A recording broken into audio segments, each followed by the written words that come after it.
Welcome to our Living Like Jesus live streaming.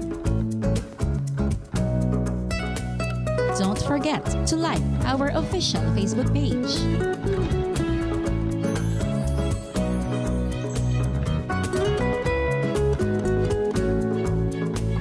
Follow our Instagram and Twitter accounts.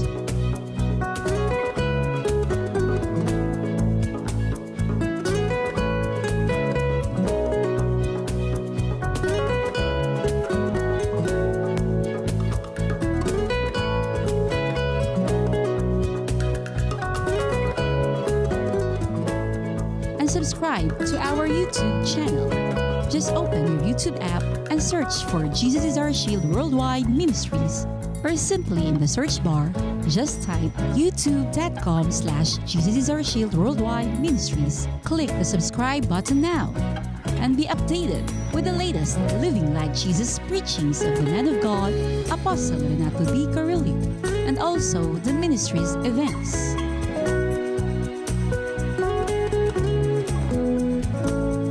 Be a part of this God's greatest anti-move through social media.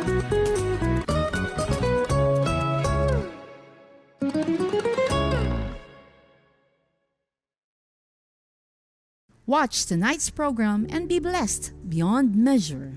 Yung taga-ibang fellowship, minamahal nila Lord kasi may hihingiin sila eh. Yung iba naman naglilingkod kasi may gantimpalang pangako.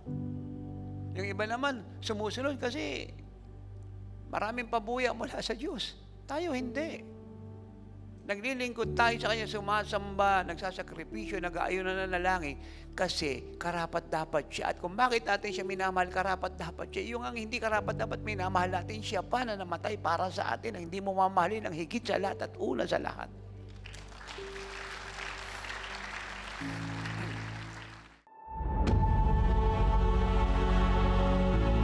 Go into all the world and preach the gospel to all creation. And those who believe will be baptized. And this sign, the work of God, the wonders of God, the power of God will accompany those who believe.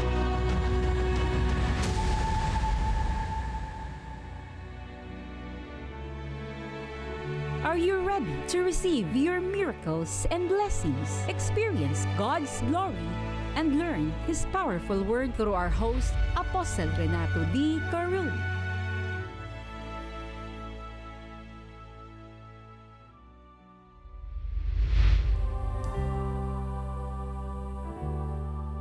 I cast my mind to Calvary, where Jesus bled and died for me. I see His wounds, His hands, His feet, my Savior on that cursed tree. His body bound, tense and tears, they laid Him down in Joseph's tomb, the entrance sealed with heavy stone. Messiah still and all alone. He shall return in robes of white, who the blazing sun shall pierce the night, and we will rise among the saints. Our gaze transfixed in Jesus' face.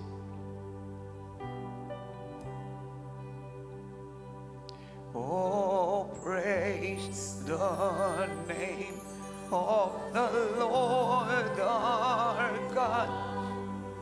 Praise His name forevermore. Endless days we will sing your praise, oh Lord, oh Lord our God.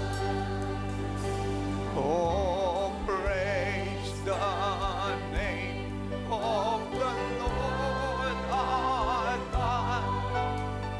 Praise His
adore you, glorify thy name in all the earth.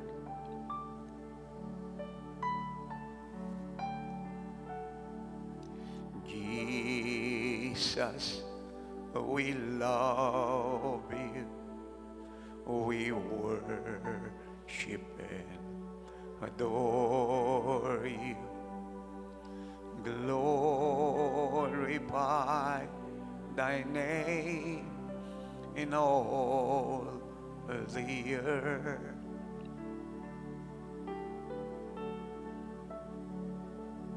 Spirit, we love you, we worship and adore you. The Holy Spirit, glorify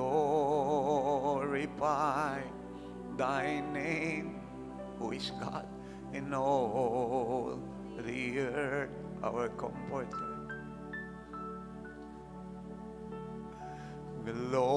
Glorify thy name.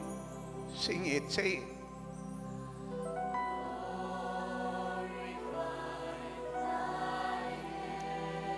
Say it.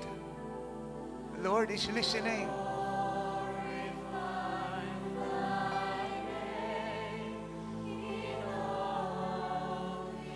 Glorify His name. He's worthy. Glorify thy name. So worthy.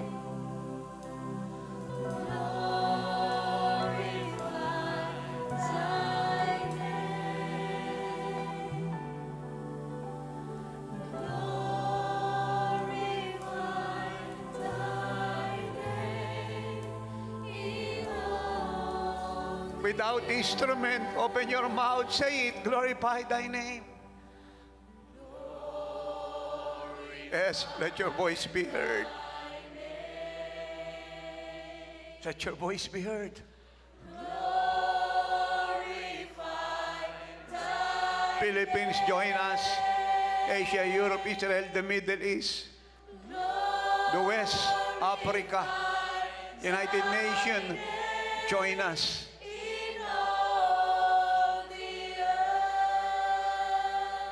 Higher.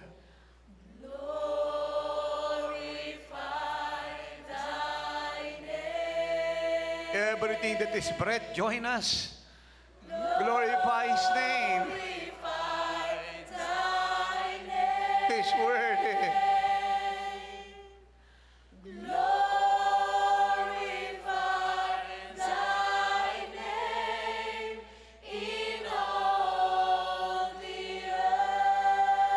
Higher.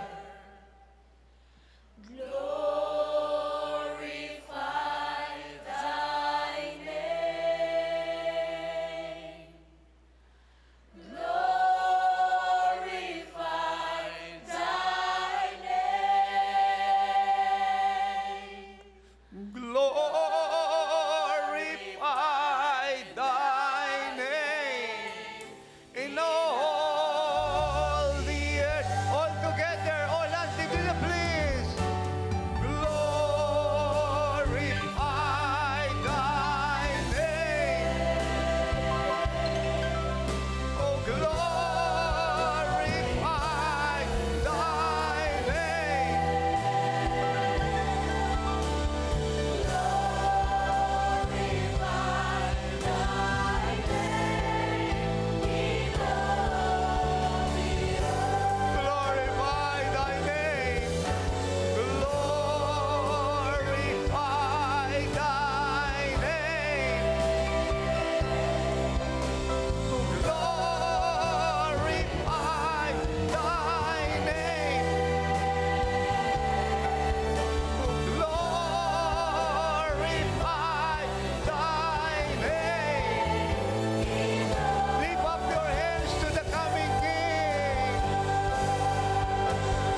majesty.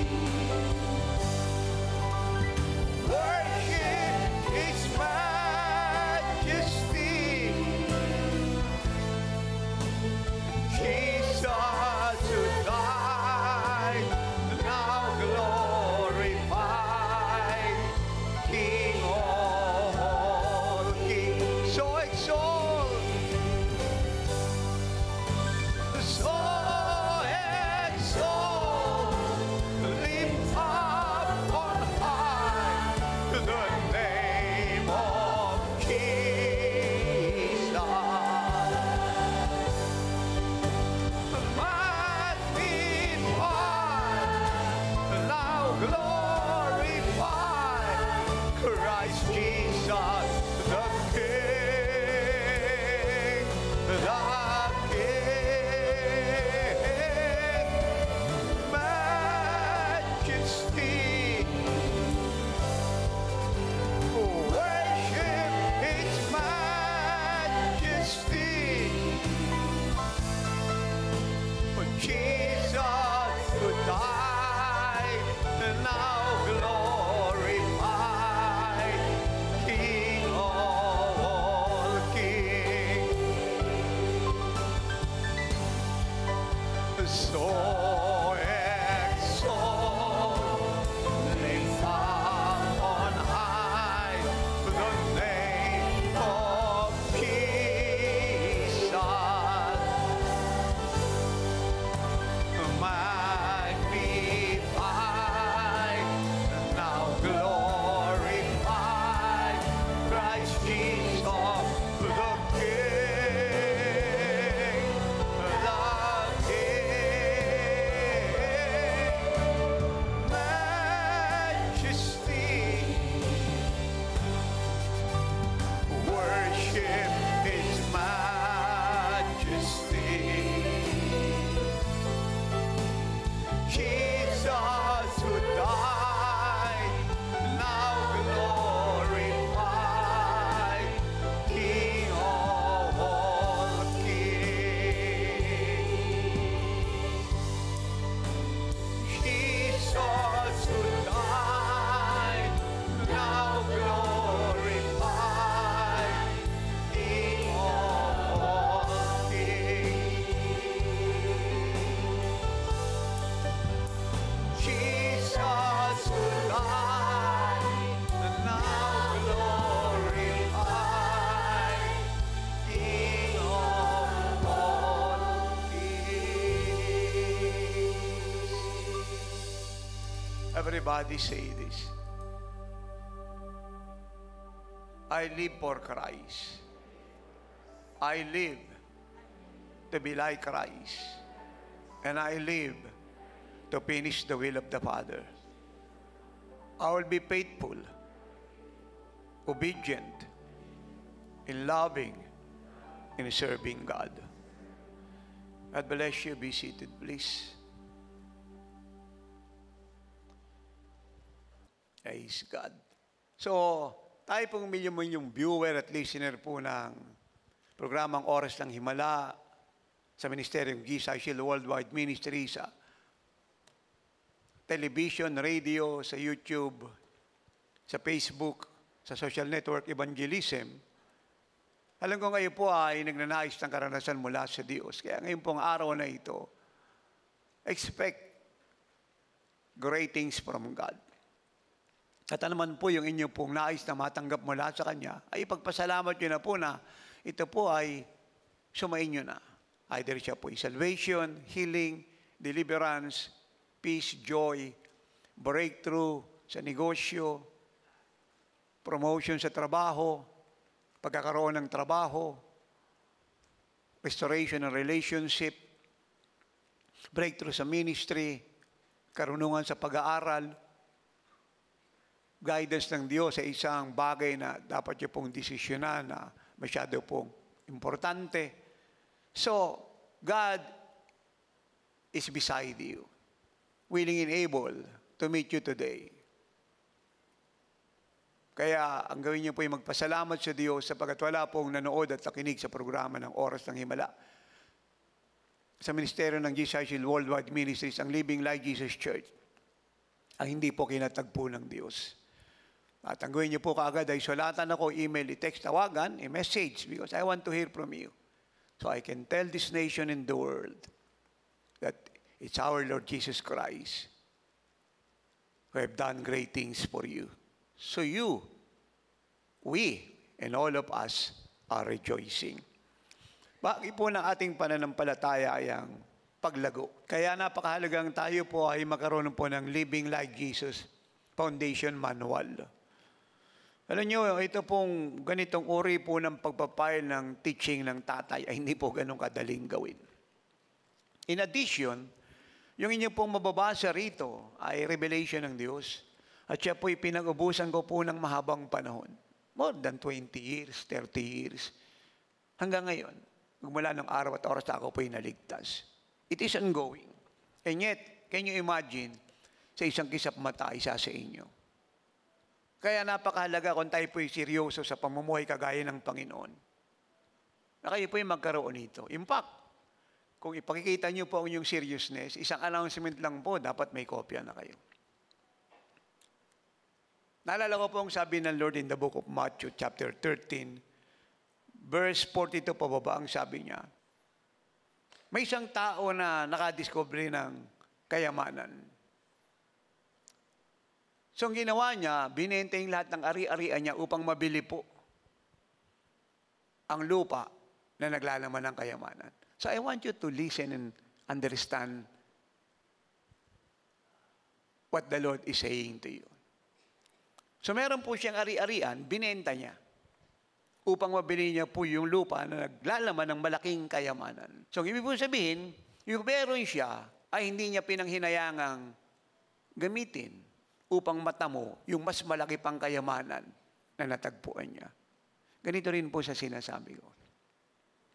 Ito po yung malaking kayamanan. Jesus said, heaven and earth shall pass away, but my word will abide forever. Ito po yung salita ng Diyos. Gusto niyo pong malitas ang pamilya, dapat alam niyo po ang pananampalataya ninyo. Gusto niyo po mag-share sa inyong mga kababayan, kaibigan, kabarangay, kasama sa negosyo, trabaho, dapat alam niyo kung paano mag-share.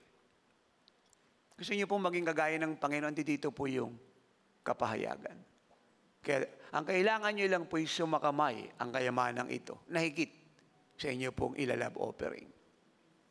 And let me remind you, yung pong nilalab offering ay tumutuloy sa gawain ng Diyos. Ganoon lang po siya kasimple.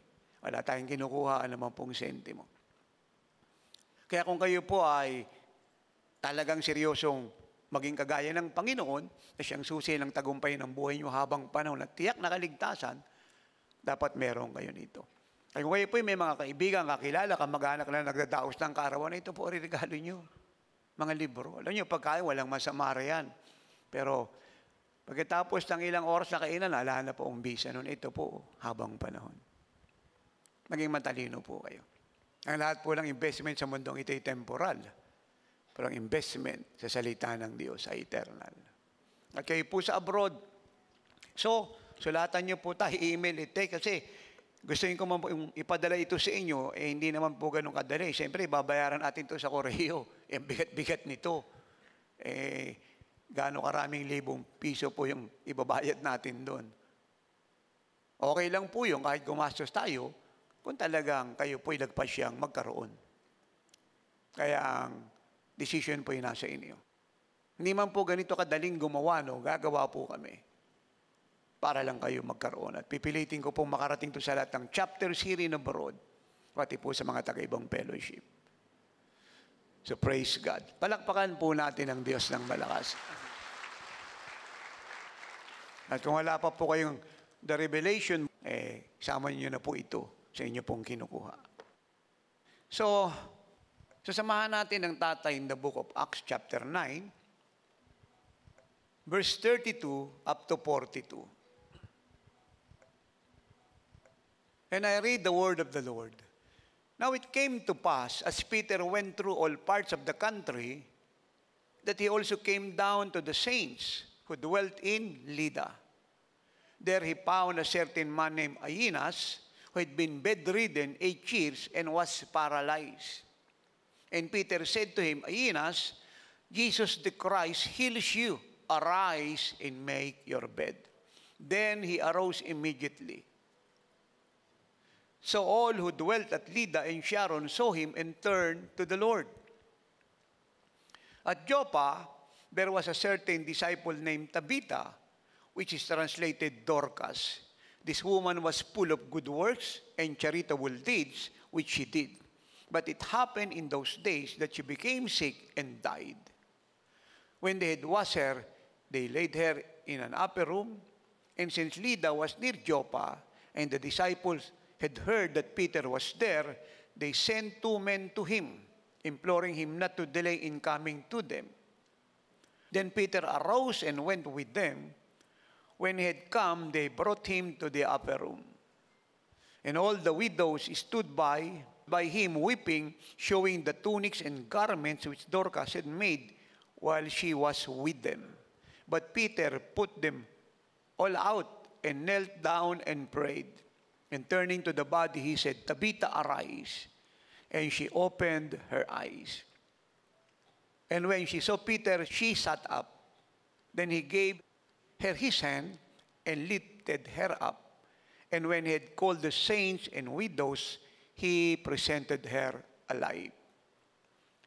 And it became known throughout all Joppa, and many believed on the Lord. So nung tayo po'y dalawin ng Panginoong Hesus noong March 2011, so specific po yung salitang narinig ko sa kanya. Nang sabi niya, anak, yung krisis sa mundo hindi titigil. Bago siya ay tataas ng tataas. Kasi nung time pong yan, nagkaroon po ng malaki pong tsunami sa isang part po ng Japan. At nakita ko po sa television kung paano po i-wipe out yung malalaking building, balik rin yung malalaking barko, sirain po yung mga bridge, i-wipe out po mga tahanan. At wala pong pinalagpas po itong napakalaki pong tsunami ito. And I'm so amazed and even shocked when the Lord told me that. Kasi nakita ko po horrible na eh. Mahirap pong kalimutan sa isip. Especially, tinapos ko po yung panunood sa tsunami dumating po sa isang coast ng Japan. Tapos sasabihin ng Lord sa akin na meron pang mas malalang dadating ng higit doon. Sino po ang hindi masyasyak? Kaya nang dumating po ang 2012, yun po ay definition na po ng last days. Clear definition ng last days. Ang ibig pong sabihin, yung panahong naiwan sa atin sa mundong ito ay maiksi na. Unlike nung early church, nung first century church, sinasabi na po ang last days, pero it takes thousands of years. But now, yung pong last days, ay hindi na nangangailangan po ng thousands of years and even hundreds of years. But it is well-defined. Kapag sinabi kasi nating last days, ang ibig sabihin, tinuturo tayo nito sa any moment, rapture of the church, pagbaba ng Panginoon. At nakita naman po natin ang lahat ng pangyari. At isa-isahin po natin yan sa awa ng Diyos Espiritu Santo. Simulan po natin ang cashless society. Alam niyo naman pong lahat na yung credit card, pangkaraniwan lang sa buong mundo yan. Hindi na po nagdadala po ng pera yung mga tao, mahirap, mayaman. It's all about card. Kaya in term na cashless society, ay bunga po ng hindi na paghawak ng cash, paggamit. It's about card. At ano po ang sumunod po ron? Cryptocurrency. Ito pong cryptocurrency, pumalit ito sa Bitcoin, at ang well ngayon ay cryptocurrency. Sarami po nag-invest dito, mahirap, mayaman, Kristiyano o hindi. Kasi maganda po offer dito, no? Malaking pera. At sa ngayon nga po sa marami, ang thinking ng iba, ito na po yung susunod na pera. Maalis na po yung dollar, ang ibang currency. It's about cryptocurrency. And then, ang sumunod po ay ang microchipping technology. Punta kayong Europe, matagal na po itong nangyari, especially now in Sweden, yung microchip, pangkaraniwan na po yun. Sinasaksak po yun sa isang bahagi po ng laman ng tao. So, sa Europe, hindi ka makakapasok pagka wala ka nun. Kasi parang code yan. Nandiyan yung number ng company, At sa tahanan mo, pwede mong gamitin yun. Na masyado po siyang high-tech. Normal na po siya sa buong mundo. Sa train, nagkarayuan na po yun. So, para na rin siyang bangko, ginagana mo lang yung bayad ka na. Elevator, maging po sa malalaking mga event, no? So, ang lahat po ng ito ay tinuturo po tayo sa mas malalang senaryo. Ano po yung mas malala?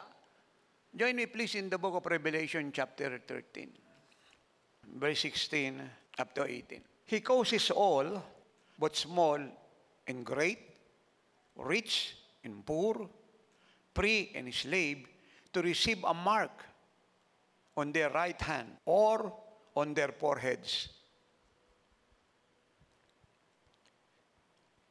And that no one may buy or sell, except one who has the mark or the name of the beast or the number of his name. Here is wisdom. Let him who has understanding calculate the number of the beast. For it is the number of a man, his number is 666. Yung beast pong tinutukoy dito ay ang Antichrist. At ito po yung magaganap sa panahon po ng Great Tribulation period. Na hindi pwedeng bumili ang sino man, mahirap o mayaman, kilala o hindi, anumang nationality o citizenship meron siya. Pag wala po siyang mark of the beast. Saan po nilalagay yung mark of the beast? Dito. Sa right hand. Sa forehead. At ano po yung number ng mark of the beast? 666. So tatlo pong 666. Yun po yung mark. Yun po ay nagpapaabot ng pamamahala ng isang tao. At yun po yung Antichrist. Kaya yung pong nangyari na COVID-19 2 years ago, yun po ay dress rehearsal ng Antichrist. At yung mga binanggit ko pong event at mga susunod pang event na taliwas sa salita ng Diyos, at ang dulot po ay distraction ng buong mundo, lahat po yun ay gawa ng Antichrist. So siya po ay isa pong European, siya po ang magkukontrol ng buong mundo. Ang Amerika po ay mawawala sa power. Maraming reason. Number one, sapagkat ang leader po ng one world government ay Antichrist. Siya po European. He is not an American. Second reason, sapagkat America will lose his being a superpower nation because of moral decline. Alam niyo naman, sa Amerika, ang abortion, ang divorce, ang same-sex marriage, lahat po ng sexual perversion ay legal. So once na dumating na po ang moral decline, ang isang superpower nation, kagaya ng Amerika, will surely fall. And then third, the Lord will allow America to be invaded by a foreign nation. And one of that is Russia. Kasi alam niyo, laki ng galit ng Russia sa US, especially sa nagaganap ngayon, dahil siya po ang leader ng NATO. Almost, ang lahat po ng mga bansa sa buong mundo ay alay niya. Mangilan-ngilan, ang hindi, pero napakaliit na bilang nun. Around 90% ay alay ng US. And that invasion is allowed by God. So meaning to say, the protection of God all over America was being removed. Because no one can invade US unless God allow it. Kaya pag binasa niyo po ang Bible, once na in-invade na po ng coalition po ng Ezekiel 38-39 sa pangunguna ng Russia, ang Israel, wala pong tulong na ginawa ang US. At pag dumating na po ang Great Tribulation period, na kung saan ang buong mundo will rally, will be one sa leadership ng Antichrist in invading Israel, wala rin po ang Amerika ron. Sa pagtulong, sapagkat siya po'y involved na rin sa invasion. Dahil the world is under the control of one leader, the Antichrist. Yung Antichrist po ay meron po siyang right hand, yun po ang false prophet. Sabihin na lang po natin, ang trabaho niya po ay concerning religious and spiritual matter. Yun po yung trabaho po ng false prophet. Yun po yung kanyang job. At lahat po ng ginagawa niya ay para po sa karangalan ng Antichrist. Dahil dadating po ang panahon sa Great Tribulation period na ang sasambahin po ng buong mundo ay tao, Antichrist. Now, please bear with me and understand carefully what I'm about to say. Yung pong emperor worship, yung pong Pharaoh's worship, lahat po yun ay gawa po ni Satan. Yung spirit pong yan na nag-exist, no? For thousands of years, ay siya ng spirit ngayon na nag-exist sa ibang mga bansa.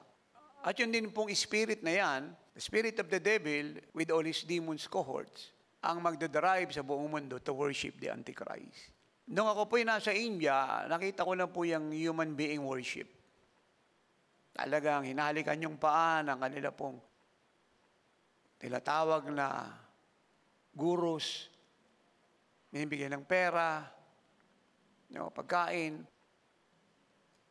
Siya po'y nasa isang liwasang bayan. Meron po siya rong may maliit na tent at ang mga tao pupunta ron, sinasamba po siya. Diba, may bit-bit na baka, pera, kasuotan. At ang trabaho niya po, yung mapupuro na tumanggap ng pagsamba. Hindi ko po alam kung 24 hours po yun, pero sa tingin ko po ay continuous po siya. Yan po human worship. Pag kayo po ipupunta po ng North Korea at mag-journey na lang po kayo sa pamamagitan po ng Google dahil mahirap pumasok doon, especially Christian ka, hindi ka na makakalabas. Meron naman pong religyong pinapayagan sa North Korea. Isang klase lang. At ang tawag po doon ay Duce. At yung pong religyong ito ay human worship. Yan lang po ang religyong allowed doon. Yun ang reason kung bakit lahat ng religion puro na i-ban. May religion purong mag-i-initiate o itatayo o ipangangaral, automatic, it means death. Walang pong hearing yun. Death. Kasi malaking threat po yun sa regime ng nakaupong leader ngayon. Kasi pag nagkagana, wala na po yung Duce religious worship na yan. Mawawala na po yung pagsamba para sa mga namumuno. Ang leader po na North Korea ngayon ay si Kim Jong-un. Pero bago po siya nasamba sa kanya pong panahon ngayon, ang una pong sinamba ng mga North Korean ay yung lolo niya. Kaya pag nagpunta kayo na North Korea, mag-explore na lang kayo sa Google. Makikita niyo po 3 pong larawang malalaki sa pinaka-city ng Pyongyang. Mga rebulto. Doon po yung picture ng 3 tao. Yung lolo niya. At nang mamatay po lolo niya na sinamba ng mga taga North Korea, bata, matanda, lalaki at babae, yung lahat po ng tao ron. Maliban po sa handang magpakamatay na ayaw sa mamba, automatic, they will die. So nang mamatay po yung lolo niya, pumali tatay niya, tuloy po ang pagsamba. And many years ago, his father died at siya po ang pumalit. Kahit siya po ay nasa murang gulang pa, siya na po ang sinasamba. Mula nung siya po ay umupo hanggang ngayon. At hanggang kailan po siya dyan, siya po ngayon yung Diyos-Diyosan dyan. At kung siya po yung mamamatay, meron pong papalit na anak niya, yun naman ang susunod na sasambahin. Magdadagdag lang ng panibagong picture sa Pyongyang at saka rebulto. That is human worship. Kaya makita po natin na yung emperor worship ng mga Caesar, kagaya ni Julius Caesar, ni Caligula, ni Domitian, ni Nero, ni Constantine. Pababa po sa mga Pharaohs, mga Ramesses na yan, Ramesses 1, 2, 3, and 4. Hanggang sa mga gurus ngayon at dito po sa North Korea and other parts of the world, ay gawa ni Satan lahat. So ano po ang ibig kong sabihin kung bakit ko ito pinipicture sa inyo? Kasi hanggang panahon ng Great Tribulation, yun pa rin po yun. Kaya ang meaning po ng salitang Antichrist ay hindi lamang po against sa Christ. Kundi ibig sabihin nun, yung position ng Christ, kinukuha niya. Kasi ang sabihin ng salitang Antichrist is against. But it's more than that. Yung pagsamba para kay Jesus, kinukuha niya. Kasi si Satan, may Trinity po yun. Si Satan, kinukuha niya yung posisyon ng God the Father. Yung Antichrist, kinukuha niya yung posisyon ng Panginoong Hesus. At yung false prophet, kinukuha niya po yung position ng God, the Holy Spirit. Eh, yung Diablo may Trinity, dahil ang Diyos ay Trinity. Kaya dito po sa binasa natin, yung lahat po ng hindi magpapatatak ng 666. At hindi ko po binasa sa inyo yung verse 15, pero babasahin ko na lang din po para maunawaan niyo po ang kapahayagang ito at mas maging malinaw. He was granted power to give breath, that the image of the beast should both speak and cause as many as would not worship the image of the beast to be killed. Amen. Kapag hindi sasamba sa Antichrist, sa image niya, automatic it means death. Kaya kita niyo po ang senaryo sa Great Tribulation, 2 words.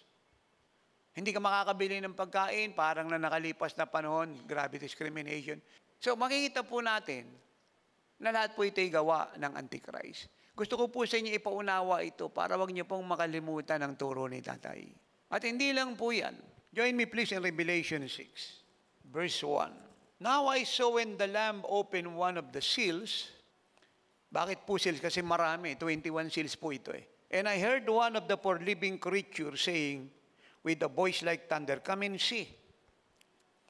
And I looked and behold a white horse.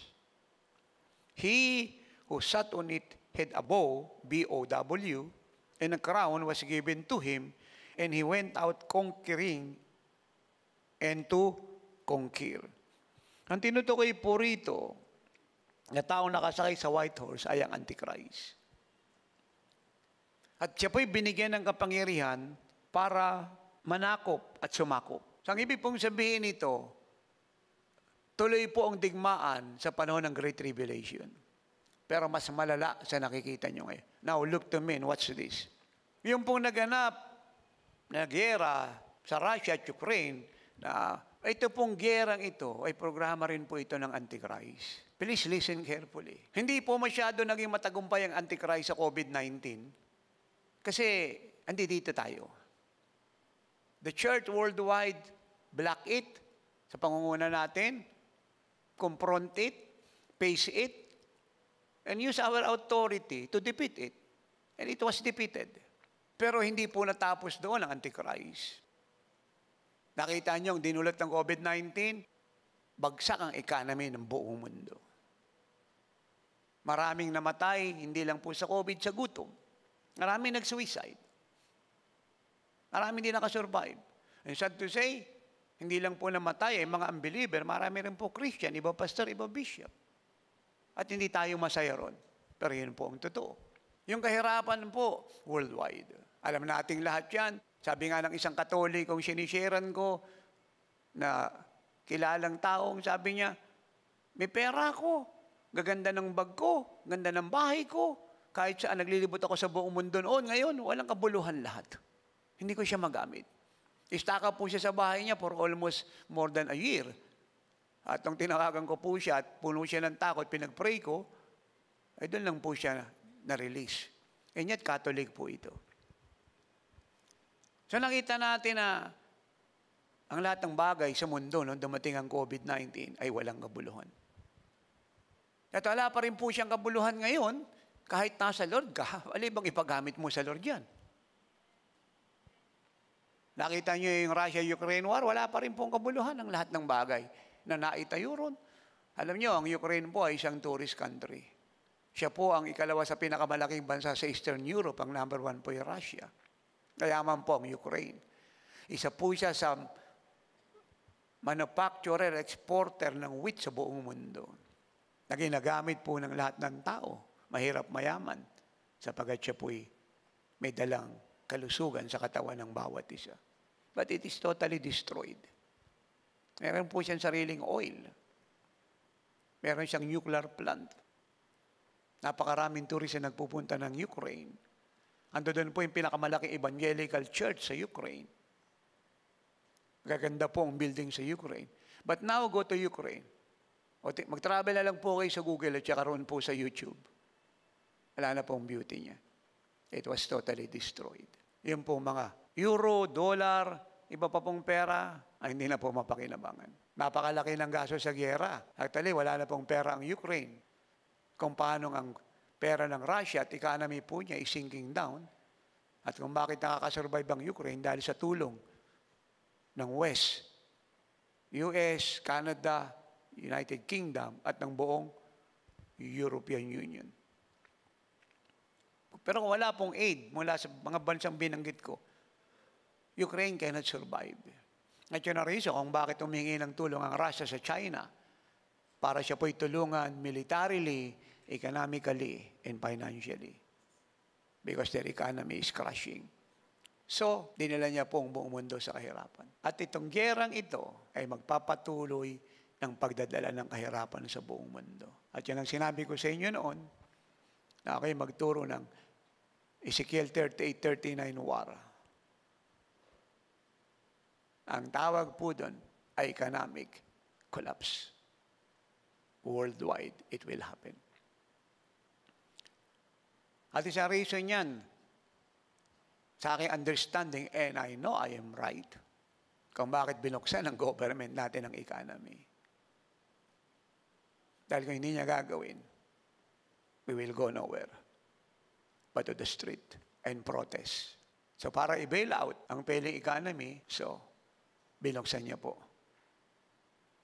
Kaya kita niya malaya ang lahat. Pero yung kalayang ini-enjoy po natin at ang ibang bansang nagbukas ng economy ay maliit pa. Kasi ito pong gerang nangyari sa Russia at Ukraine, it affects the world. Not only the peace, but the economy. Ngayon po kasi importante sa isang bansa para maging superpower yung peace and order at yung economy. Pag maganda economy ng isang bansa, marami siyang pera, pwede siyang gumawa ng warship, warplane, umubos ng $1 billion para enhance ang kanyang defense, ang kanyang military, i-upgrade. Kaya pag pinag-aralan niyo po ang gawa ng maraming world leader, ang una po nilang tinatarget ay economy para ibagsak ang economy. Kasi pag bumagsak ang economy, hindi na sila pwedeng maging superpower. Kasi alam niyo, isang bomber, halimbawa, yung US bomber, $2 billion po halaga isang eroplano. Yung drone na pinapasabog ng Iran, that is $63 million, isang piraso. Ano po yun? Walang nagpapatakbo nun, kundi computer. Unmanned drone po yun. Pag sinabing unmanned drone, walang piloto. $63 million, isang piraso na drone. Kaya, ito yung reason kung bakit ang China ay marami po siyang ginagawang kaparaanan para manatiling malakas ang economy niya. Para makikita niya ang Amerika bilang superpower. Kaya pati hindi niya isla, kinukuha niya. Ang problema po ng communist regime ng China, matigas ulo. Hindi kasi tayo magtataka pag titingnan niyo po yung bandila po ng China, dragon. At ang dragon sa Bible, it speaks of Satan. Of course, mahal natin ang mga citizen ng China. I was there. Nagturo tayo sa mga Chinese. We love them. God healed them. At sinasabi po natin yung leadership, yung regime. At kung bakit matigas po ang ulo po ng leadership po ng China? Kasi after po sila sa sarili nila. Alam niyo po kasi ang communist doctrine, pag pinag-aralan niyo siya, wala siyang pakialam kay kamag-anak ka, kaibigan, magulang, kapatid o sino ka pa. Wala silang pakialam. Ang mahalaga sa kanila, pag humarang ka riyan, aalisin ka nila. Who you are. Yun po ang communist doctrine. Ang mahalaga sa kanila, yung goal nila, magpatuloy. Kaya mga diplomatic protest natin, it's only a paper. Hindi nag-workout yan. Humatal na nga po yung close United Nations Convention Law of the Sea. Sinabi na nga nanalo tayo ron sa Hague. I think it was 2015 o 16. Ginarant na po sa atin na atin po yung Baho de Masinloc. Siya po'y sakop ng EEZ, Exclusive Economic Zone. 250 nautical miles lang ang layo sa atin yung sa China, 400 plus Kaya kahit kumamig ang common sense, kahit nagtitinda ka lang ng bola-bola roon sa Guangdong at saka sa Shanghai, alam mo, mas malayo yung China kaysa sa Pilipinas, kaya atin talaga yun. So yung kanila pong claim about 9 dash line, walang naniniwala roon. Kasi wala pong proof yun. Sila po yung nagsukat ng dagat. Sabi nga na ating mahal na presidente noon sabi niya, napakahirap isipin ito, President Xi Jinping. Isipin mo, yung buong ocean inangkin nyo. Paano nagkagano yun? So, ganun po kablahin po ang communist regime ng China, ng North Korea at ng Russia. Kasi isang spirit lang po lahat yan They are all communists. Sumasama na po riyan yung Venezuela, Cuba, ay mga communist nation po yan. Kaya ala silang pakialam kay sino ka pa. Ang importante, yung agenda nila tumuloy, kahit mali. Ang kanila pong theology ay ito, might is right. Dahil meron silang might, military might, they are right. They can do anything and everything by force. Ang atin namang doctrine, right is might. Atin yung West Philippine Sea, kaya nga West Philippine Sea, kasi sa Pilipinas yan. So yung pagiging right natin, yun yung lakas natin. Amen. Yung pong pagbagsak na economy, ongoing. Hanggang Great Tribulation period po siya. Now, join me please in the book of Revelation chapter 6 verse 6. And I heard a voice in the midst of the four living creatures saying, a quart of wheat for a denarius, and 3 quarters of barley for a denarius, and do not harm the oil and the wine. So ito pong denarius. So, ito po yung pera na ginagamit para sweldohan po ang mga tao, trabahador, empleyado. At sabi po rito, yung quart po ng wheat for a denarius, yung buong sweldo mo, pambili lang ng quart of wheat. Isang kain lang yun. Tapos nung wala na. Kaya kung wala kang pera, wala kang kakainin. At kung may pera ka naman, pero wala kang 666, wala ka rin kakainin. Pero dito po, grabing gutom ang mangyayari. 1/4 ng world's population will die. Ito po yung great famine. Kaya po yung mga nagtuturong, sila po yung nasa mid-tribulation na. At nasa post-tribulation period na. Talaga nagtuturo po ng mali yun. Hindi nila naintindihan kung ano po yung nagaganap sa panahon ng Great Tribulation. 1/4 po ng tao ang mamamatay. I-compute nyo po kung 8 billion yung tao, yung 1/4, gaano karami yun. That is around 2 billion. Meron na bang namatay na 2 billion ngayon para sabihin nila sa ating tama yung mid-trib nila at saka post-trib? Wala. At ang kinamatay, gutom? Wala. Kahit sila po pumunta po ng United Nations World Food Program, tingnan po nila yung figure ng namatay, wala po silang makikitang ganyan. At marami po dyan kukuha lang po ng isang text sa Bible, ipapaliwanag, at ito naman po mga dampot ng dampot, sa kanyang kamangmangan. Alam na katotohanan na nagbabaka sakali pa ron, ayun, nangaligaw ng landas. Dahil hindi niya naintindihan ang lahat po ng yun Hindi lang out of context, kundi out of order. Isang kain lang po ito. Kasi wala na. What's next? Alam mo ba ninyo yung lahat po ng naganap na judgment ng Diyos sa panahon ni Pero, that is 2 wars? Alam nyo? Wala po yun sa 1/4 ng magaganap sa Great Tribulation period. Wala. Wars po yung judgment na pinoraut ng Diyos ng panahon po ni Pero. Time ni Moses, ganun po siya katindi. Pero wala po siya sa 1/4 sa magaganap sa Great Tribulation period. Join me please in the book of the prophet Ezekiel, chapter 38. Pinaliwanag ko na po sa inyo noon na ito po yung magaganap pagkatapos ng rapture. Ang Great Tribulation period po ay binubuo ng 7 taon. Ang 3.5 years ay yung first part. Malala na po ang nangyayari ron. Pero yung second part, pinakamalala. Kaya nga ang term na ginagamit ng iba riyan, yung first half ay tinatawag nilang tribulation period, yung second half, great. Pero parehas po silang panahon ng Great Tribulation. Kaya lang kung bakit ginamit yung salitang great, kasi mas worse po siya. At sino po yung kasama po ng Russia na mag-i-invade ng Israel sa unang-unang taon ng Great Tribulation period? Pagkatapos ng peace treaty ng Israel tsaka ng Antichrist, and then invasion na po ang kasunod nun. Around 6 months lang po pagkatapos invasion na. Wala na po tayo rito nun. Yun po ang mangyayari. Sino-sino po yun? Russia. Sino po kasama niya? Iran. Sino po kasama niya? Sudan. Yung pong Persia, Iran po yun. Yung Ethiopia, Sudan po yun. Togarma, Turkey po yun. At yung pong Magog, yun po yung mga allied nation ng dating former USSR, na ngayon po yung Russian Federation. Sino po yun?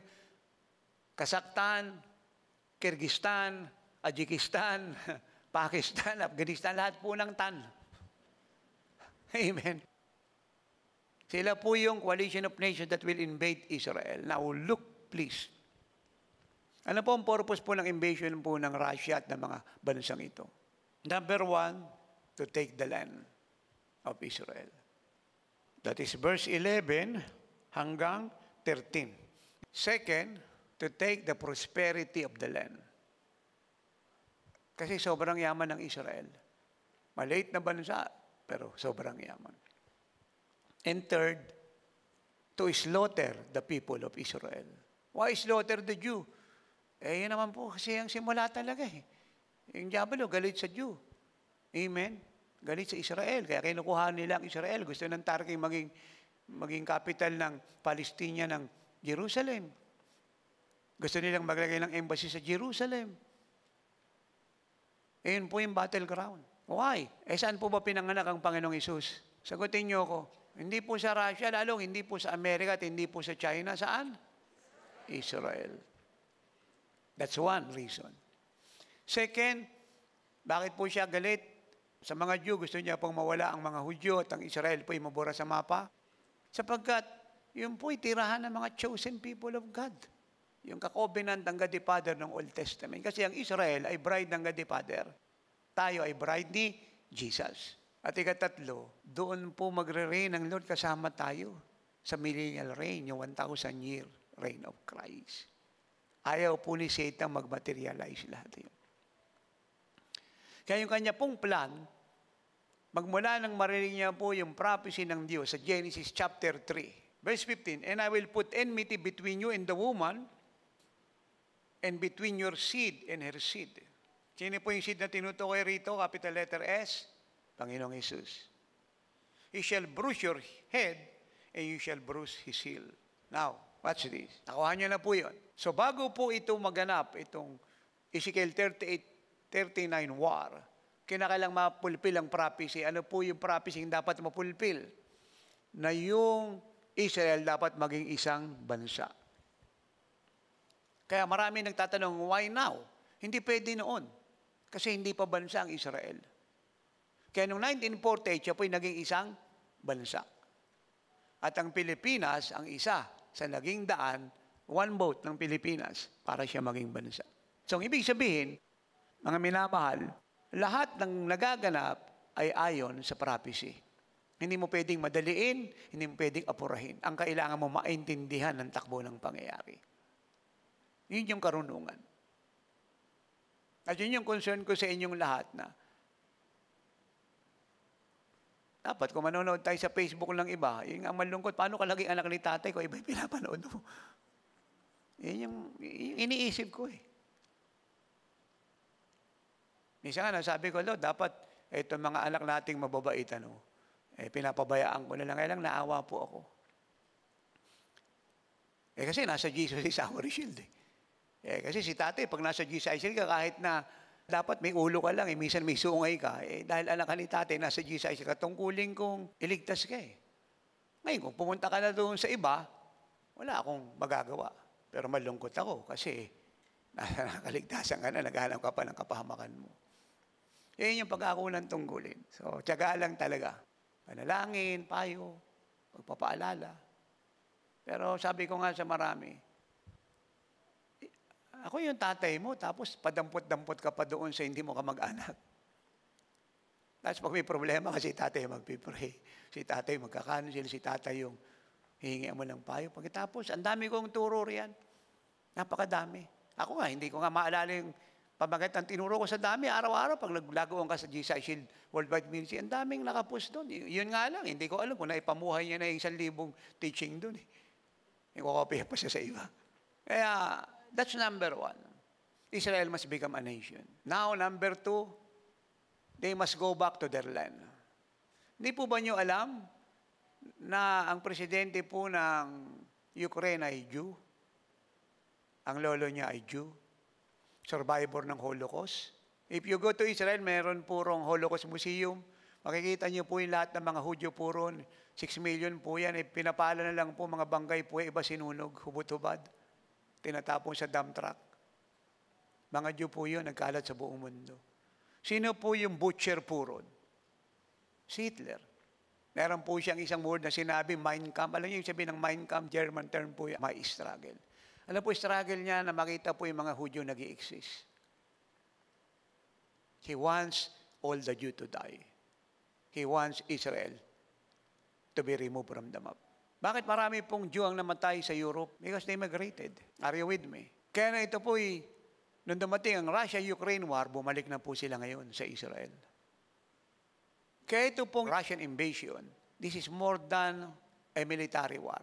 It is a spiritual war. It is fulfilling the prophecy. Sana po yung pinupunto ko dito mga anak? The Lord is coming any moment. Sinasabi ko nga sa inyo, kung ako tatanungin, mas mabuting umabot pa po kayo ng 97 years old. Magsiyaman pa kayo. Pero sa gitna po nun, it's good. But I have to say, the days are left to us in this world is too short. In fact, wala po against sa pag-aaral, pero to be honest, kung talagang kukunin po natin ang truth ng Bible at paniniwalaan natin, useless na rin po ang lahat ng pag-aaral. Pero hindi ko sinasabing magsitigil kayo. Ang sinasabi ko, karunungan. Useless na lahat. Pero inuulit ko, hindi ko sinasabing magsitigil kayo. Ang aking prayer, kung gusto niyo magsipag-aral, magligtas kayo na magligtas sa eskwelahan. Huwag lamang sa salitang pag-aaral. It's all useless. Marami kang matitipid, pera, panahon, injection, discrimination, bullying. So yung po ikalawa, they must be in the land. Ano yung una? They must become a nation. Kailan nangyari yun? 1948. Ano yung ikalawang dapat maganap? They must return to the land. Kasi hindi pa kompleto ang Jew noong 1948. Nasa Europe pa marami. But now, I think ito na po yung last Exodus. Ang mga Ukrainian Jews is returning to the land. Ang mga nasa Europe, Germany kasi nagkalat sila sa Europe eh. They are returning to the land. At ano po ikatatlo? Peace in the land. That is verse 11 of Ezekiel 38. Yung sinasabi ko po kanina ay verse 8. They become a nation and then the people are returning to the land. At ikatatlo, there must be peace in the land. Now, look. Kailan po magaganap ang peace sa Israel? Kasi meron pong passage sa Bible in Psalm 122, pray for the peace of Jerusalem. Kailan po magaganap yun? Marami na po nag-pray noon for 100 of years, pero hindi dumating ang peace. Kailan magaganap? Sa panahon po ng millennial reign. Matagal. At ito pong peace na magaganap po sa kanya sa reign ng Antichrist at sa kanila pong covenant ay false peace. Verse 11, you will say, I will go up against a land of unwalled village. I will go to a peaceful people who dwell safely, all of them dwelling without walls and having neither bars nor gates. Pagkatapos po ng rapture, nag-rapture po ngayon, wala na tayo rito. A period of 6 months or even above, walang specific, no? This is our just spiritual computation. Basta magaganap po siya sa first half ng Great Tribulation period. Magkakaroon na po ng peace treaty yung Antichrist at yung Israel. Amen. Magmimediate po siya. Kakaroon na po ng peace ang Palestina, ng Arab countries, lahat po ng ayon sa Israel at ang Israel magsasign ng treaty. At yun pong initiator nun yung Antichrist. Magle-lay down na po ang Israel ng arms. Hindi na po sila mag-modernize ng kanilang weapon. Kasi ang Israel po ngayon ang isa sa pinaka-mabigat ang sandata sa buong mundo. Yung po mga rocket na pinapalipad ng Palestinian, ng Hamas at Hezbollah mula sa Gaza Strip, ini-intercept po nila sa kalawakan yun. Ang ginagamit nila IDF, Israel Defense Force. Puro computerized po yun. Sinasalubog sa itaas, hindi bumabagsak sa lupa ng Israel. Sa itaas palang sumasabog na siya. Isa po yun sa pinaka-high-tech na sandata ng Israel. Meron pa silang ginagawang isang malaking eroplanong panggera. Number 1 sa buong mundo. At marami silang technology yung ginagawang wala po ang China, ang Russia, even US. Dahil binigyan ng Diyos ng talino mga scientist ng Israel. In fact, sila po ang isa sa pinakamagagaling na doktor sa buong mundo. Yung wisdom nila galing sa Diyos. Pangako ng Diyos yun. Now, watch me now. So dahil ala na po sila ngayong panahon sa gera, hindi na sila magtatayo ng mga walls. Kasi pag nagpunta kay Israel, border lang naman po yan, Jordan na eh. Nalalakad lang yan. Punta ka ng kabila, border lang naman yan, Syria na. Punta ka ng kabila, border Lebanon. So wala na po siya ngayong walls. Protection po kasi ng isang bansa yan. Laban sa invasion at invader. So wala na po yun. Peaceful na po siya. At yun po ang gagawing ground ng Russia at ng kanyang mga allies to march from the north going to Israel. Wala pong walls, walang harang, walang makakapigil sa kanila. Then, ang susunod, ano po? Prosperity. Ito po yung ika-4.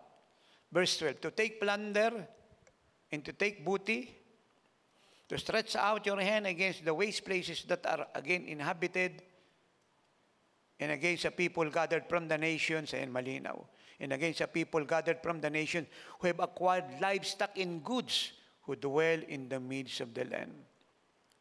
Amen. In verse 13, who have silver and gold, livestock and goods. Amen. And they will take a great plunder. Yun po yung ika-4 na reason. Yan po yung event. Now, bakit ko po siya ini-specify, tina-itemize? Alam niyo po kasi padumpot-dumpot po ng mga turo ng mga patrosino pa sa ibang bansang pinupo sa Facebook. Dangerous po yun. Isa lang yung sinasabi mo, hindi po pwede maging truth yun. Dapat, kung ano yung nakasulat sa Bible, kung ilan yun, dapat lahat yun. Halimbawa, sinabi lang nung padampot-dampot sa Facebook at meron tayong mga anak dyan na padampot-dampot din kung sino-sino pinanonood niya. Sinabi ron, they will take plunder. Paano magkakaroon ng plunder malibang naging bansa muna Israel? Malibang nagkaroon muna ng peace at saka ng prosperity. Ito malun ka So, problema po yun. That is deception. So, kailangan mo nang masunod yung number 1. Ano susunod ng 1? Susunod ng 2? Bago ka pumunta ng 4. Yung mga pinupost naman dyan, confusing. Iba, walang alam. Yun, dinampot yung 4. Tumalong ka ng 1 Naunawaan niyo po ako. Parang military at police yan Hindi ka naman po pwedeng biglang paghawak ng baril puto ka agad. So, may mga pa yan, training pa yan, kung paano pwesto mo, paano yung aim mo sa target. Kasi pag hawak mo ng baril, paputo ka agad, siguradong sa itatama yan. Kung mga NPA nga sa bundok, may push-up pa yan. May break pa yun, kakain ng kamote, tapos training na naman sila. So, first of all, the God of Israel. Ang kagandahan po kasi nitong sinasabi ko kung paano dinidepensa ng Diyos ang Israel, ganyan din ang gagawin niya sa atin pagkailangan natin ng tulong niya.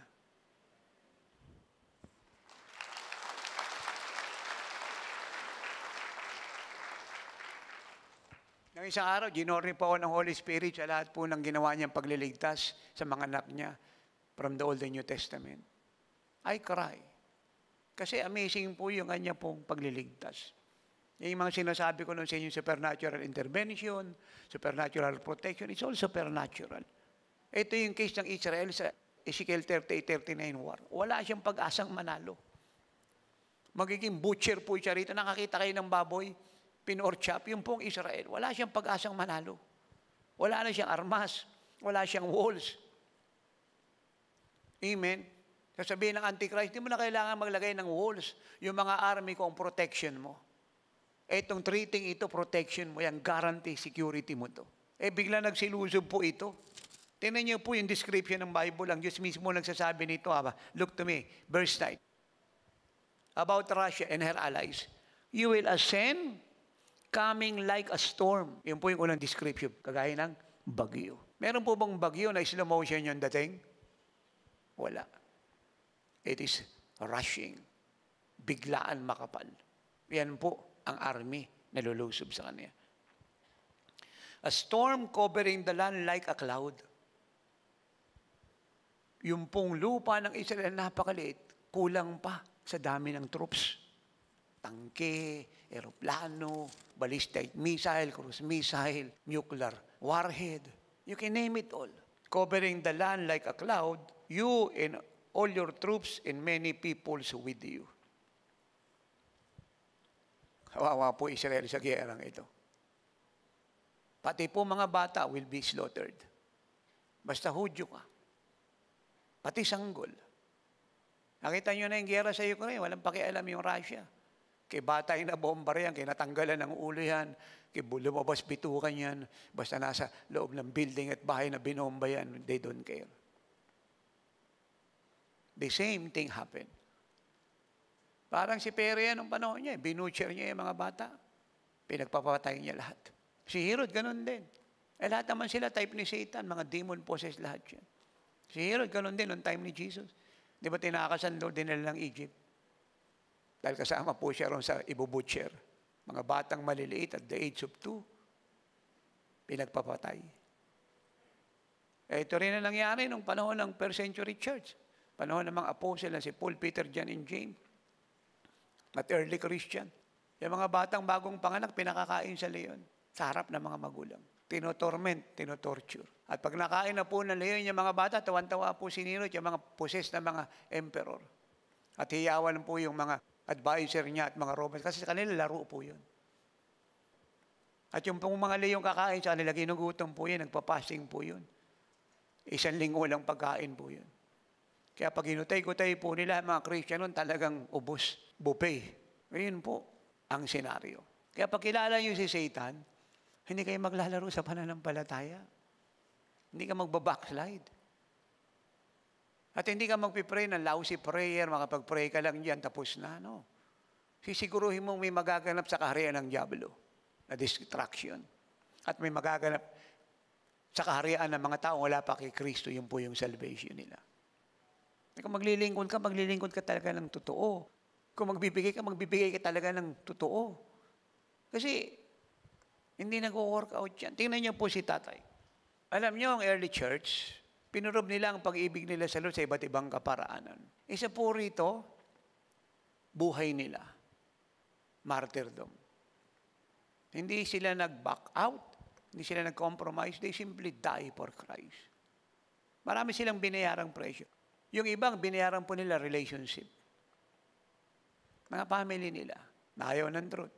Friend, mga worldly. Ikatatlo, job. They don't want to compromise. They lose their job. Ikapat, health. Siyempre, they are fasting, they are praying, walang pagkain. Konting pagkain, ibibigay sa mga anak nila, pamilya. Apektado sila. They sacrifice many things. Houses. Binibenta sa murang halaga para may makain ang mga nasa persecution. Makabili ng tinapay, ng barley, ng wheat, ng oil. Education, they give up everything. Future, plan, everything. Marami pong sinakripisyo sila. At ito yung reason na sinasabi ko na, yung church ngayon, ano kayo? Anong pinakita niyo sa Lord? Noong isang araw po, napanood ko po yung anniversary ng mga youth sa Circle. That was 2019. Napanood ko. Ang worship leader po doon, si Prophetess Rachel. Ang kanta puro na ay, I love you, Jesus. I love you, Jesus. Grabe po yung presence ng Lord. Nag-iiyakan po yung mga tao at ako rin po yung naiyak. Kasi yung kantang yun so striking. At nakita ko po yung maraming youth sa harapan ng stage. Nag-iiyakan sila. Naghahagulgulan. Sumasabay sa kanta, I love you, Jesus. Hindi ko po ito sinasabi para malugat ng damdamin. Hindi lang naman yung youth sa harapan nakita ko sa ikalawang upuan. Ika-3 hanggang doon sa likod kasi nga youth anniversary yan eh. Umiyak po ako. Ba't po ako umiyak? Hindi lang po sa kanta. Sa katotohanan yung lahat po ng kumakanta ng I love you Jesus ay kinompromise si Jesus. Doon po ako naiyak. Hindi po sapat na kumanta tayong I love you Jesus. In fact, ang alam ko nga, dapat ang kumakanta ng I love you Jesus, talagang mahal si Jesus eh. Kasi napakahirap na makakanta kang I love you Jesus pagkatapos eh. Yung pag-ibig mo, fake naman pala. Eh, alam ng Lord yun. Hindi ko lang naman dito nakita yun ng youth anniversary. Sa buong Pilipinas, ang daming pastor. Kakanta ko, I love you Lord, iyakan silang lahat. Pagkatapos, later on, they compromise the Lord. They deny the Lord. They withhold many things from the Lord. Hindi lang naman pastor, kongregasyon, church leader, here and abroad. Ang early church, ito po yung binayaran nila. They sacrifice many things. Hindi po yung apostol lang yung nagsakripisyo, pati po sila lahat. At nahamon sila sa leadership ng mga apostol. Ako, napasalamat ako sa Lord na tinayo niyang Jesus Eye Shield. Ako, nalangin ko sa inyong lahat here and abroad. Itatuan niyo na lahat, wag lang si Jesus. Ulitin natin ha.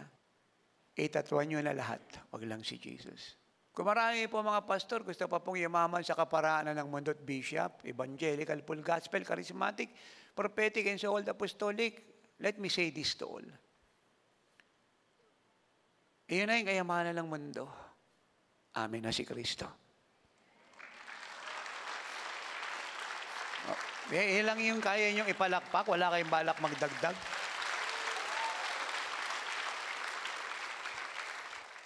Alam nyo, na ako'y naligtas. Hanggang ngayon yung na-discover ko, kayamanang malaki. Ang pinakamagandang bagay na nangyari sa akin ay hindi yung naging apostol ako. O napunta ako sa television at radyo, nakapagbiyahe sa bawat bansa sa buong Pilipinas. Na-enjoy po yung privilege ng Diyos. Yung pinakadakilang bagay na nangyari sa akin ay nang maranasan ko at makilala ang Panginoong Jesucristo. For me, and I expect the same with you, hanggang ngayon, yun pa rin po yun.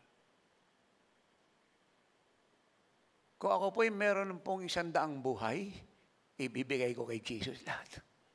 Lahat.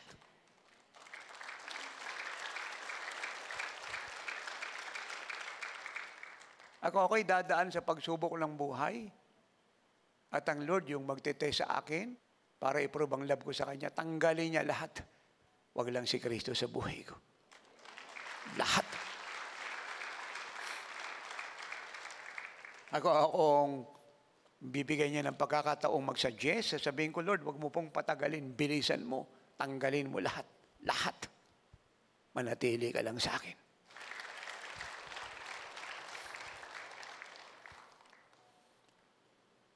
Now, yung pong dinaanan nila, ha, hindi pa rapture yan.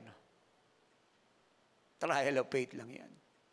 Ngayon, nasa panahon tayo ng rapture. Alam niyo, ang pinakamalaking kasalanan ngayon ng mga bishop at pastor sa fivefold, ay nagturo lang po sila ng doktrina about grace and the love of God. At iba pa pong magagandang mga turo na hindi nagbabago ng buhay. Alam niyo anong pinakamalaking kasalanan nila? Hindi nila tinuruan ng kongregasyong mahalin ng Diyos ng totoo at sumunod sa lahat ng utos niya. At kahit anong mangyari, ay magpakatapat sa Kanya. Yan po yung problema nila. Alam niyo, pag pastor ka, dapat hindi ka interesado kung tatanggapin ka ng tao o tatanggihan ka eh. Ang interest mo, yung pinapasabi ng Diyos, dapat malinaw na nakarating sa kanila.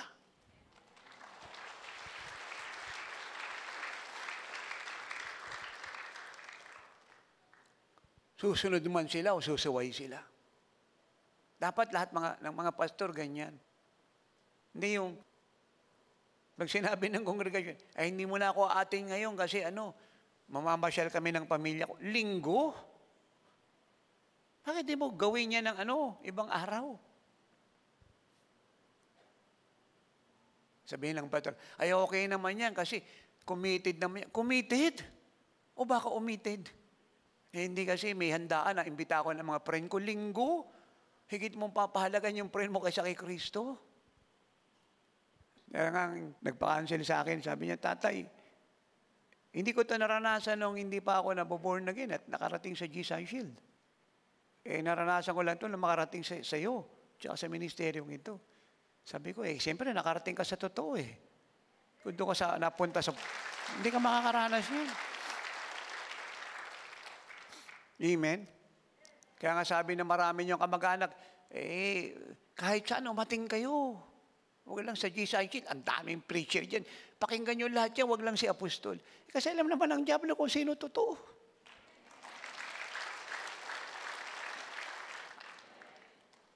Magbigay ka na magbigay kahit saan.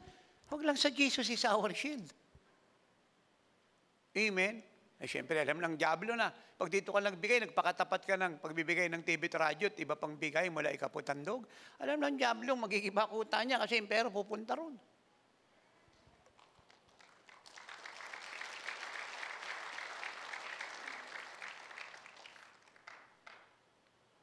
Iyakan sila roon sa harapan. I love you, Jesus. Isa lang po na iwan doon. Nananatiling kumakantang, I love you, Jesus. Sino hindi iyak doon? Yung taga-ibang fellowship, minamahal nila Lord kasi may hihingiin sila Yung iba naman naglilingkod kasi may gantimpalang pangako. Yung iba naman sumusunod kasi maraming pabuya mula sa Diyos. Tayo hindi. Naglilingkod tayo sa Kanya, sumasamba, nagsasakripisyo, nag-aayon na nanalangin kasi karapat dapat siya. At kung bakit natin siya minamahal, karapat dapat siya. Yung ang hindi karapat dapat, minamahal natin siya pa na namatay para sa atin, ang hindi mo mamahalin ang higit sa lahat at una sa lahat.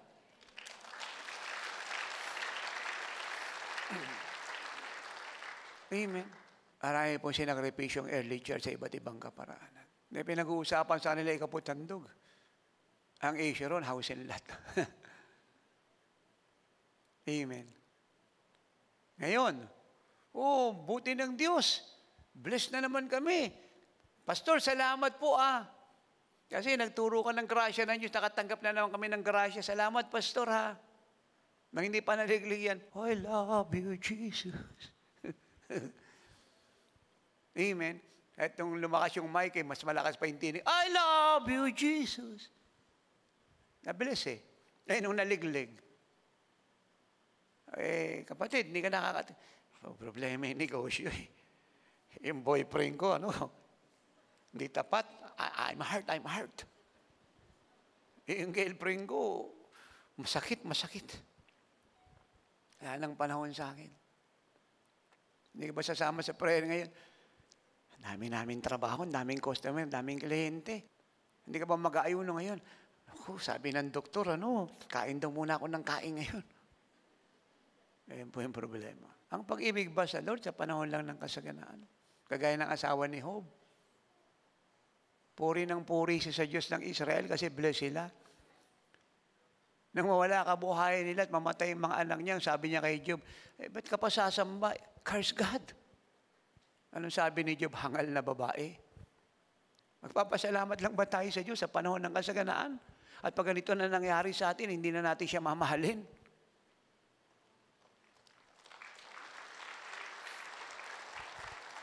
Minsan may nagtanong po sa akin, sabi niya, Apostol, sabi mo, mahal ako ng Diyos. Sabi mo, mahal ng Diyos ang lahat ng tao. Alam mo ba yung sitwasyon ko para sabihin mo sa akin, mahal ako ng Diyos? Namatay yung pamilya ko, asa ng Diyos? Nawalan ako ng trabaho, asa ng Diyos? Wala akong makain, asa ng Diyos. Ngayon, habang nag-uusap tayo, may sakit ako, may TB ko, mataas yung blood sugar ko, mataas yung uric acid ko, almost bedridden ako, asa ng Diyos? Hindi ko alam yung kinabukasan ko kung anong mangyayari. Sabi mo, mahal ako ng Diyos, asa ng Diyos? Ba't ganito ang nangyayari sa akin? Anong sinagot mo, tatay?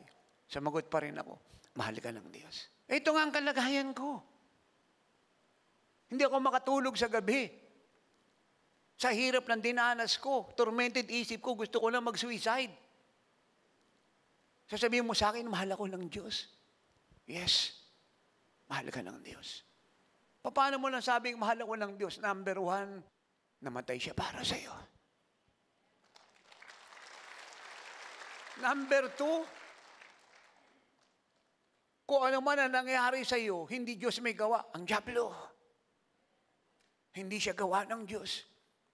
Ay kung gusto mong matapos na yung dilema mo at problema at sa alot ng dyablo, punta ka kay Kristo. Tapos ang problema mo.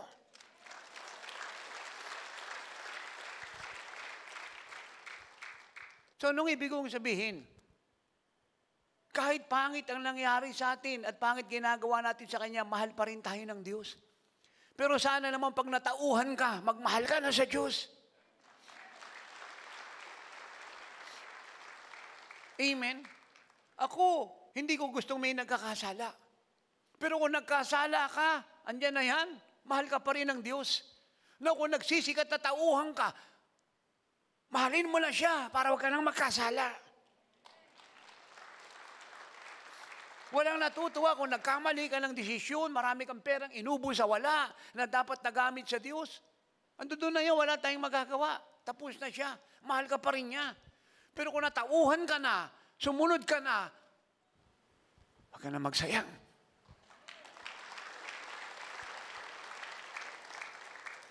At kung anong dapat mong gawin at ibigay sa Diyos, gawin mo na at ibigay mo na. Kaya ako, ang tanong ko sa lahat ng mga kapatiran sa Evangelical, sa Baptist, Methodist, Presbyterian, Full Gospel, Charismatic, Prophetic, at lahat ng nasa fivefold. Anong sinakripisyo mo para sa Diyos para masabi mong mahal mo siya? Kasi, inisa-isa ko na sa inyo yung binayaran ng mga apostol at early church. Ito yung mga binayaran nila to prove their love to God, to Jesus. How about you? Kung magnanakaw ka ng ikaputandog, kalimutan na natin yung salitang mahal ang Diyos. Madadagdagang kasalanan mo. Wala kang commitment, kalimutan na natin yung salitang mahal ang Diyos. O mahal mo ang Diyos kasi madadagdagang kasalanan mo. Kung hindi ka faithful sa Diyos, hindi naman niya hinihingi yung perfect faithfulness mo eh. Gusto niya maging faithful ka para marating mo yung perfect faithfulness na yan. Magsimula ka sa kaya mo. Kung hindi mo naman gagawin yun, ano natin pag-usapan kung mahal mo ang Diyos. Kung hindi mo siya inuuna sa lahat ng bagay, kalimutan na natin lahat yan. So to make the long story short, pag wala kang pinapatunayan at wala kang dinaalang sakripisyo, hindi mo mahal ang Diyos. Anong sabi ni Jesus, John 14:15? If you love me, keep my commands. Plural. So marami. Commands. Yung salitang keep, higit po ito sa salitang obedience. Kasi yung obedience, gagawin mo. Yung keep, dala-dala mo kahit saan ka pumunta. Amen? Keep, dala-dala mo. Kagaya nito. O itong sing-sing na to, ito yung obedience ko. I keep it. Yung word of God, I keep it. Yun yung ibig sabihin. Kahit saan ka pumunta, dala ko to.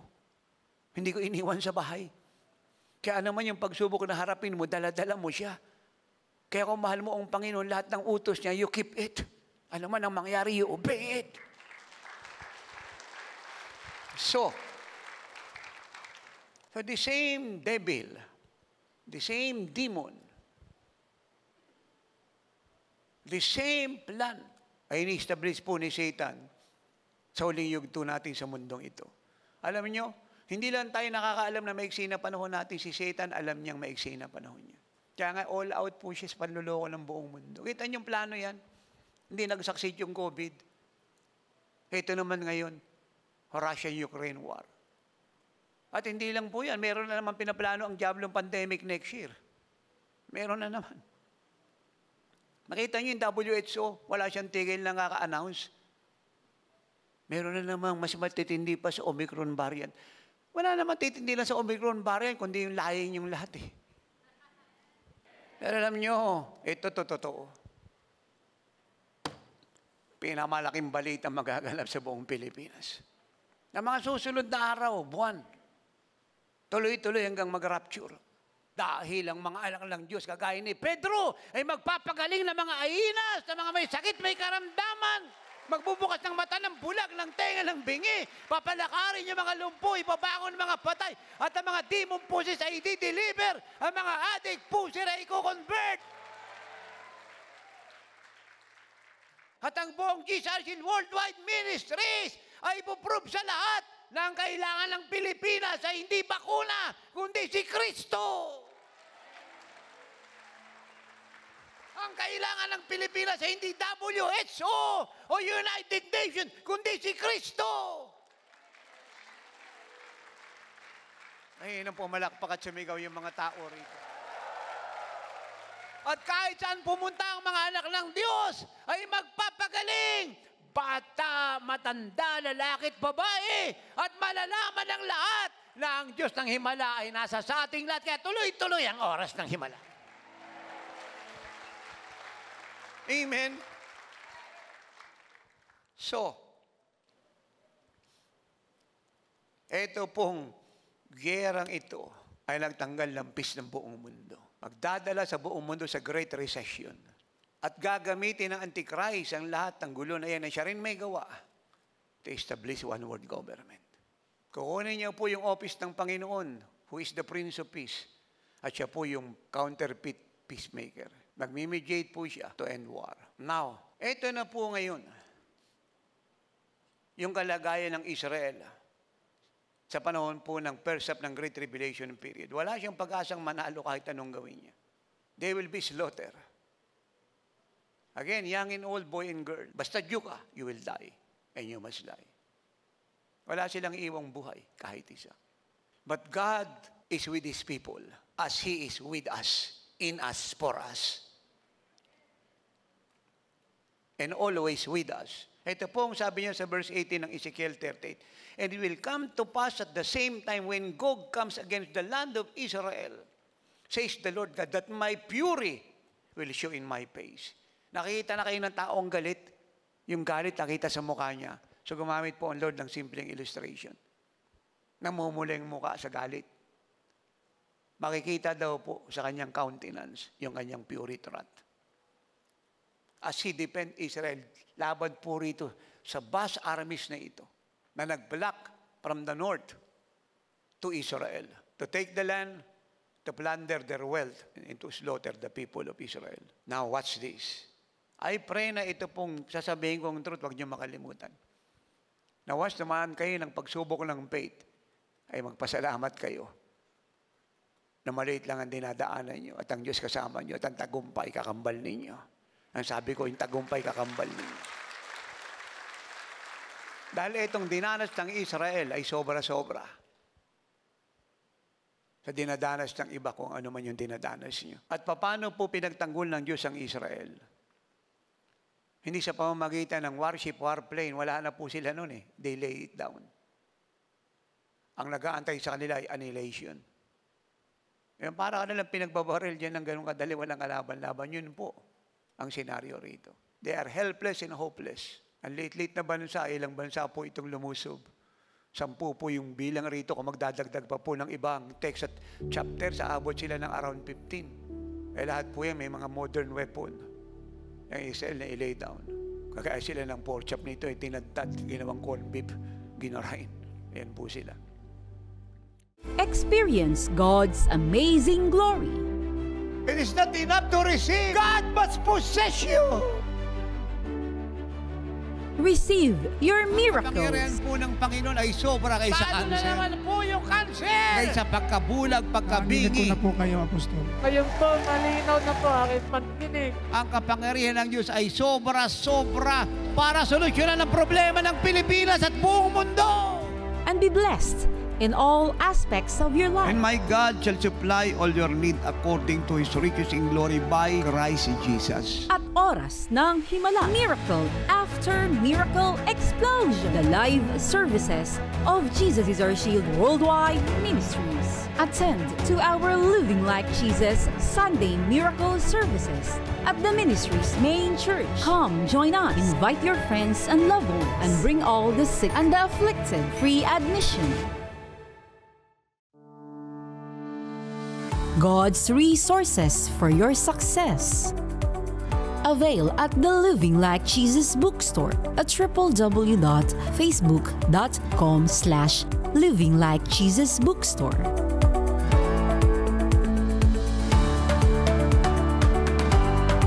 Avail the calendars for the year 2023. The Living Like Jesus newsletters.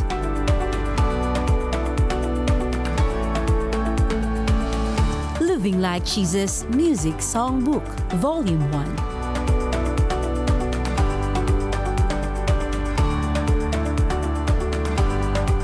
Living Like Jesus Foundation Manual. And the Anointed Prayer Cloths. You can also avail the latest books entitled Manna from Heaven, Volume 1 and 2.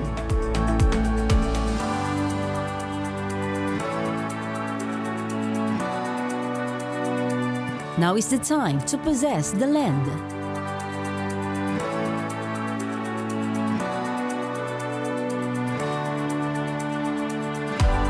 God is watching His Word to perform it, Volume 1.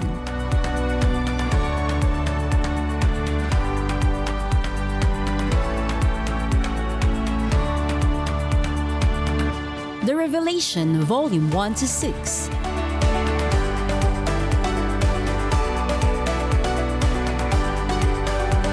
Also have your copies of the latest worship album of the Man of God, Apostle Renato D. Carrillo, in DVD entitled Be Exalted, O God. Greater, greater, greater. Experiencing the greater glory of God. Holy Spirit, Thou art welcome. And his latest worship album in CD entitled Goodness of God. Hallelujah. Lord, I want to see you face to face. I believe in miracles. You can also get your copies of the powerful preaching of the Man of God, Apostle Renato D. Carrillo, and the Woman of God, Prophetess Elena Ga Carrillo. For order, kindly visit our main church.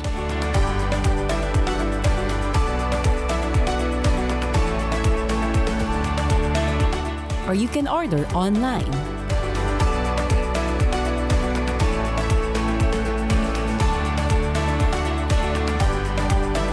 For more information, just call our Living Like Jesus hotline. Grab your copies now and be greatly blessed.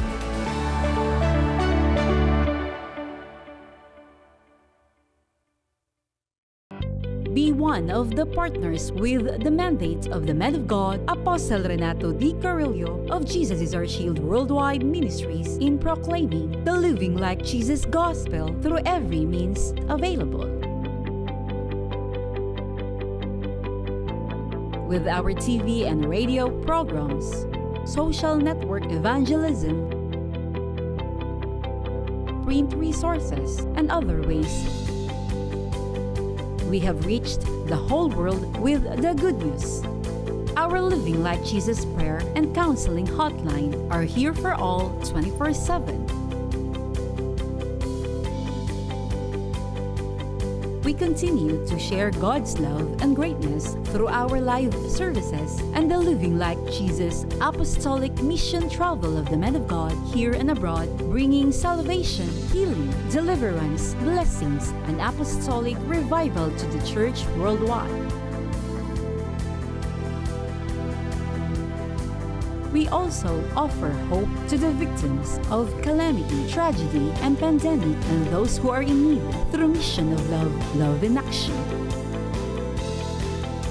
Join us in taking the life-saving, miracle-working power of Jesus Christ to the ends of the earth and the Living Like Jesus gospel to the church. Call or send message now. Your love offerings truly make an eternal impact. Be a partner with the mandate now and be greatly blessed.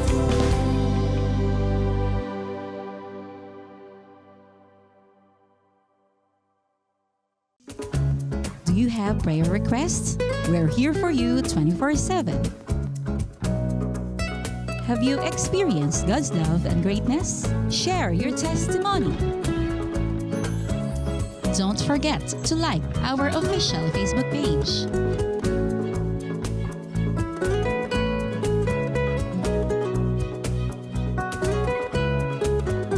Follow our Instagram and Twitter accounts.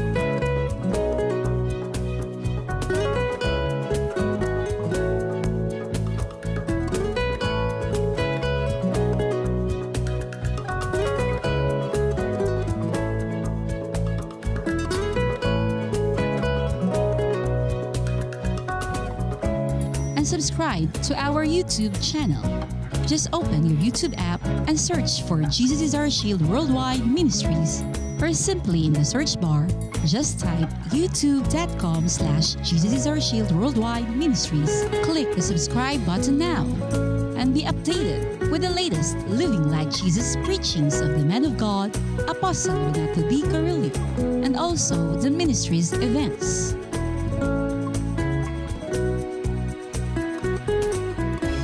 Be a part of this God's greatest end-time move through social media.